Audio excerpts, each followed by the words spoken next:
हरे कृष्ण कृष्ण कृष्ण हरे हरे, हरे राम राम राम हरे हरे। हे भक्तगण और दर्शकों, आप सभी का हृदय से स्वागत है कृष्ण कथा के इस पवित्र मंच पर। यहाँ हम श्री कृष्ण के दिव्य जीवन की शाश्वत कथाएं श्रद्धा, शुद्धता और मर्यादा के साथ आप तक पहुँचाएंगे। अगर आपको भगवान कृष्ण की लीलाएं आपके हृदय को स्पर्श करती है तो कृपया इस चैनल को सब्सक्राइब करें और इस कथा को अपने मित्रों और परिवार के साथ शेयर करें ताकि ये दिव्य संदेश हर घर तक पहुंच सके। जय श्री कृष्णा। शुरू करते हैं पहला अध्याय।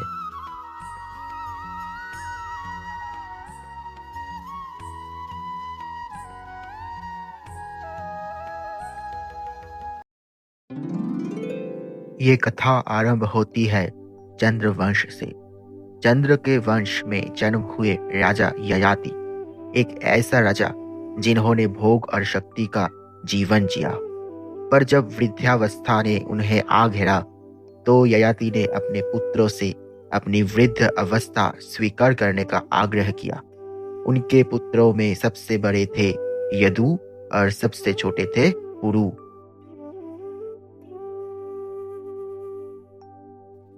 यदु, जो शर्मिष्ठा के पुत्र थे, वे अपने पिता की वृद्धावस्था लेने से इनकार कर दिया।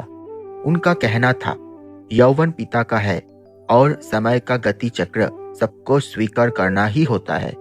ययाति इस उत्तर से अत्यंत निराश हुए।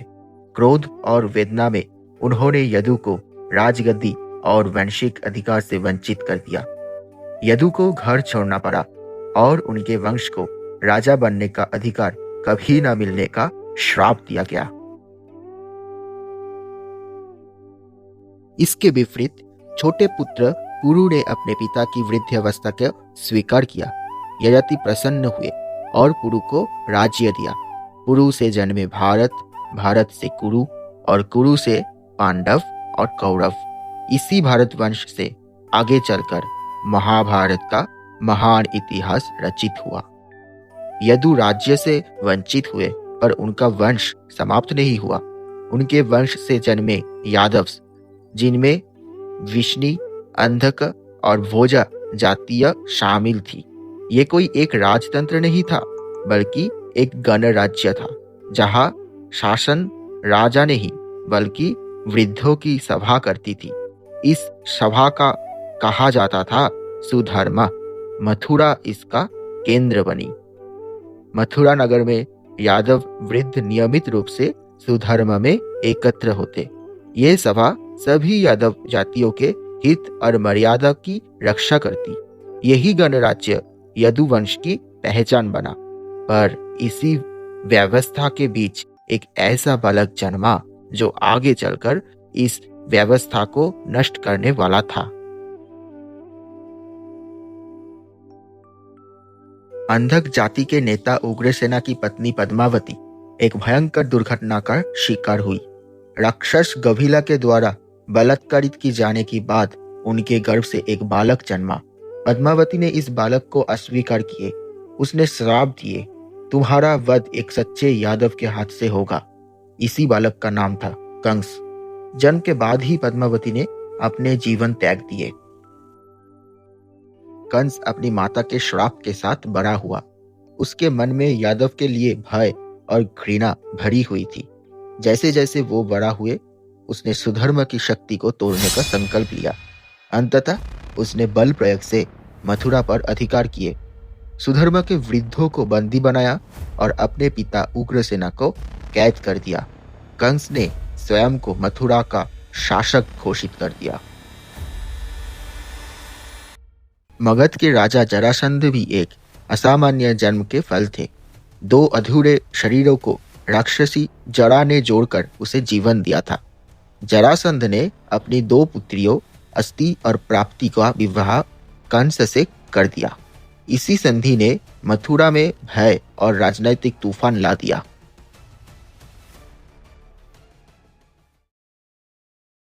यादव नेता शूरसेन का पुत्र वसुदेव का विवाह उनके भतीजी देवकी से हुआ।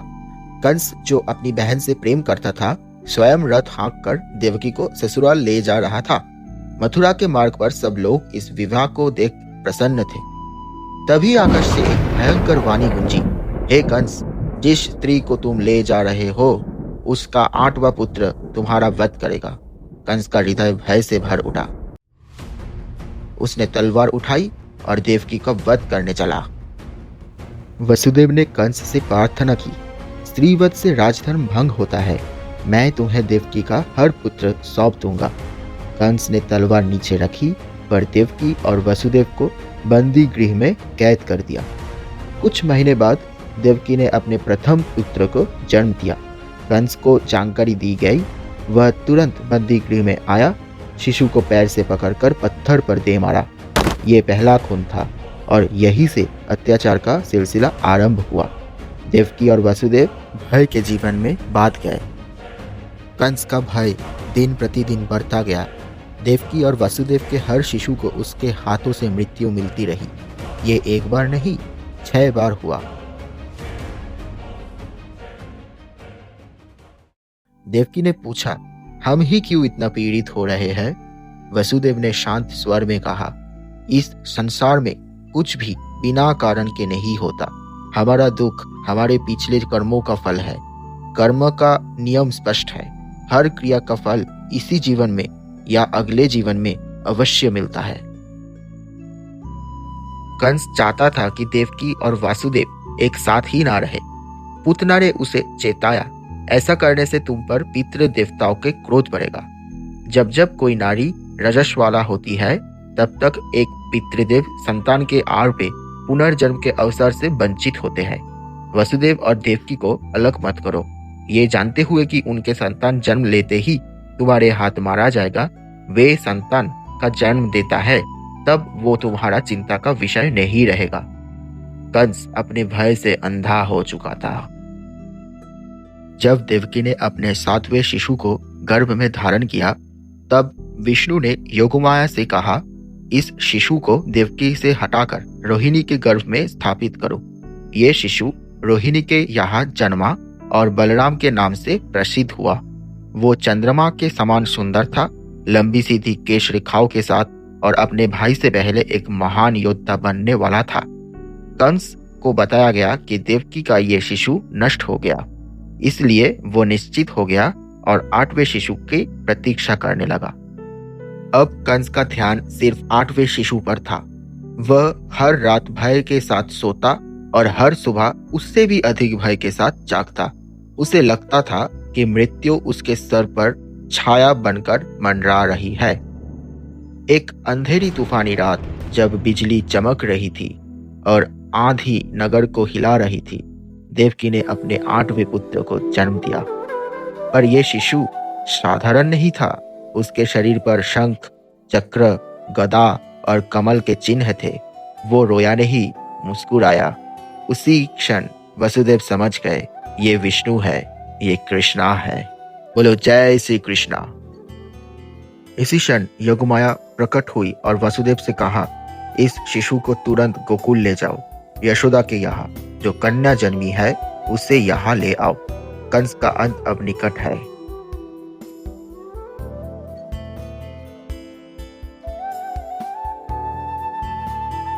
वसुदेव ने शिशु को टोकरी में रखा और यमुना नदी की ओर चल पड़े। रात गहरी थी, पानी तेज बह रहा था, नाव कहीं नहीं थी। वसुदेव ने नदी में कदम रखा तो जल स्तर बढ़ने लगा, पर जैसे ही शिशु का चरण जल को छूते नदी का प्रवाह शांत होने लगा। शेषनाग वासुकी ने अपना फन फैलाकर कृष्णा को वर्षा से बचाया। यमुना ने रास्ता दे दिया। वासुदेव जो इतने सरलता से कृष्णा को लेकर बंदी गृह से निकल के यमुना के ओर चल पड़े, वो सभी योगमाया का माया था। गोकुल पहुंचकर वसुदेव ने कृष्णा को यशोदा के पास रखा और योगमाया रूपी कन्या को लेकर मथुरा लौट आए। किसी ने देखा नहीं, किसी ने सुना नहीं, सब नींद में थे। पर एक को पता चला। वो कौन थे? नंद। नंद को पता था, सब कुछ वे देख रहे थे। अगली सुबह कंस को बताया गया देवकी ने कन्या को जन्म दिया है। कंस शिशु को पत्थर पर पटकने ही वाला था कि वह जोगमाया बनकर आकाश में उठ गई। उसने कहा, जिसे तुम खोज रहे हो कंस, वो तुमसे दूर सुरक्षित है। योगमाया अदृश्य हो गई। कंस का हृदय भय से भर गया। अब वो कभी शांति से नहीं सो पाया। और इस प्रकार गोकुल में एक साधारण बालक के रूप में कृष्णा का जीवन आरंभ हुआ। और उस बालक के साथ ही आरंभ हुई अधर्म के अंत की कथा। बोलो जय श्री कृष्णा, जय जय श्री कृष्णा। इसी के साथ समाप्त होती है हमारा पहला अध्याय हरि कथा का, कृष्ण कथा का। और जानने के लिए चैनल को सब्सक्राइब कीजिए और जुड़े रहिए हमारे साथ।